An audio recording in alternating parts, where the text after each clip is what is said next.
hiyo sijaona mahali kokote, sijui labda nitakuwa basi sijaangalia vizuri, lakini sikuona walipoimba katika video hiyo, sijawahi kuona wakiimba katika mfumo wa udunia. Mimi sijaona.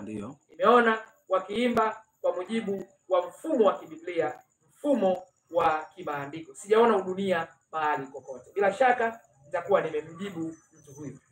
Mwisho nitakuchekesha kidogo, ngoja tuendelee na maswali ila mwisho nitakuchekesha kwenye comment fulani. Jamaa aliendelea kujieleza. Huyu ndugu anaitwa Aliakdhani 5206. Hapana, ni Mswahili tu. Ni Mswahili, okay. Anaona ni upako kujiita hivyo au pengine ni jina Amelisi. Tunamaanisha kuchekesha na kutabasamu. Hatuna maana mbaya, ndugu watazamaji. Huyu ndugu yetu bwana, ndugu yetu katika Mungu aliye hai. Kwa maana ni amefinyangwa na Mungu huyu. Aje kwa Yesu. Mungu anampenda sana. Kabisa. Akaendelea hoja yake, akasema kama mtu, kwa sababu baada ya kusema kwamba sisi tunaabudu kwa freestyle, ili mradi tu tuna maintain ile standard ya utukufu wa Mungu.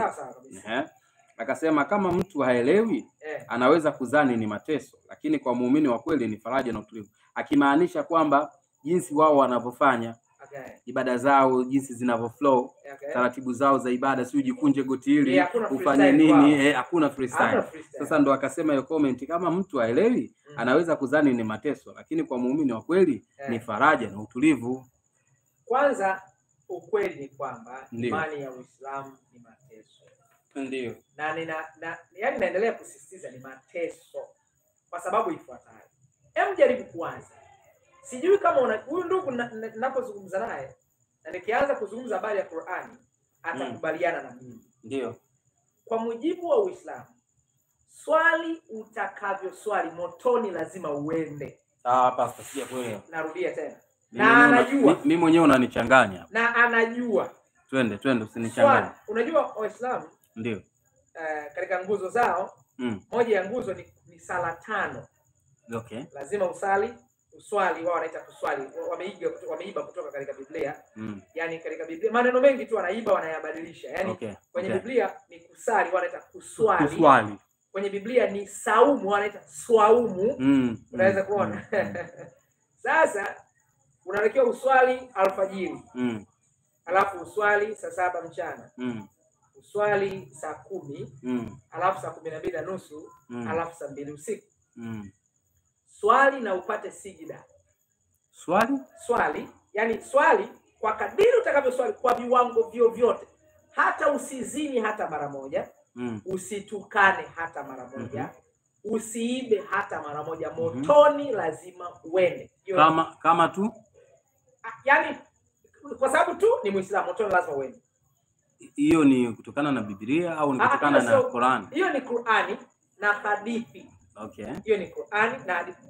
Ninamshauri atafute kitabu kimoja kinaitwa Al-Lulu wal Marjan au Sahih al-Bukhari. Sahih al-Bukhari ina juzuu 9. Sasa atakapotafuta akiniambia ninacho, nitamwambia ukurasa gani. Sawa. Nitamwambia hadithi namba ngapi katika Sahih al-Bukhari. Sawa. Kwa hiyo motoni lazima aende. Hilo namba moja. Hilo la pili, sio tu yeye motoni lazima aende. Motoni ametangulia kiongozi wake.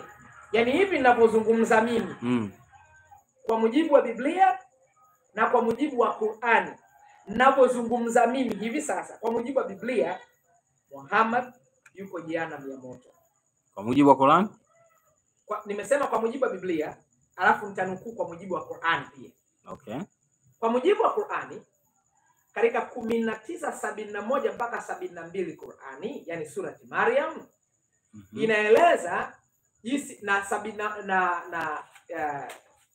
inaeleza jinsi ambavyo wabaya watakavyokwenda jehanamu ya moto. Na 71:19 Qur'ani inaeleza jinsi ambavyo jehanamu inawangoja waasi wabaya, maana yake wenye dhambi. Sasa 47:19 surati Muhammad, Allah anamwambia Muhammad, omba maghfira juu ya dhambi zako Muhammad. Neno maghfira ni Kiswahili kingine kinachomaanisha msamaha. Okay. Allah Subhanahu wa Ta'ala, Mungu wa Waislamu, anamwambia